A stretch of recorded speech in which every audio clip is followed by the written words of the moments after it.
ఇష్టమన్నారు. ఈరోజు కథ.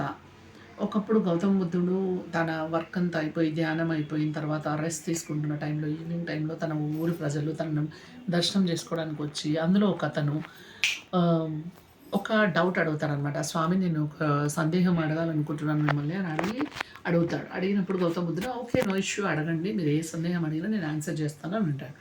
అప్పుడు ఆ ఊరి లో ఉన్న అతను ఏమని అడుగుతారంటే, "మీరు ఎప్పుడు ఇంత ప్రశాంతంగా, సంతోషంగా ఎలా ఉండగలుగుతారు స్వామి? మీకు అసలు ఏ బాధలు ఏమీ ఉండవా?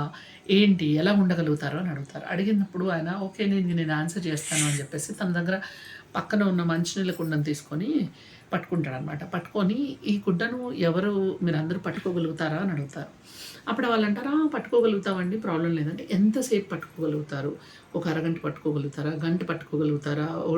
2 గంటలు పట్టుకోగలుగుతారా? ఒక రోజు పట్టుకోగలుగుతారా? 2 రోజులు పట్టుకోగలుగుతారా? ఒక వారం రోజులు పట్టుకోగలుగుతారా కంటిన్యూస్‌గా" అని అడుగుతారు.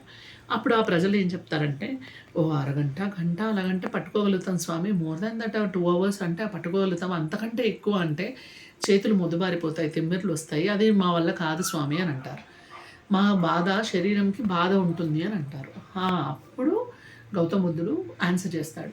"అలా మన శరీరానికి మీరు దీన్ని పట్టుకుంటే ఎలాగైతే బాధ ఉంటుందో, అలాగే మన బ్రెయిన్‌లో, మన మనస్సుకి అన్నెసెసరీ మ్యాటర్స్, అంటే మనకు పనికిరాని విషయాలు మనం ఎన్ని రోజులు పెట్టుకుంటే మన మనసులో గానీ, మన బ్రెయిన్‌లో గానీ పెట్టుకోవడం వల్ల అది మన ప్రశాంతతని కోల్పోతాము. మనం హ్యాపీగా ఉండలేము. అప్పుడు ఆ మూమెంట్‌లో వచ్చే చిన్న చిన్న ఆనందాలన్నిటిని కోల్పోతాము. సో, అందుకని అలా పట్టుకోకుండా ఎవరంటే వాళ్ళ విఘ్నతకు వదిలేసి మన పని మనం చేస్తూ ఆ భగవంతుడి ధ్యానంలో ఉంటే మనం ప్రశాంతంగా, హ్యాపీగా ఉండగలుగుతాము అనేది ఆయన ఆన్సర్ అనమాట. Thank you.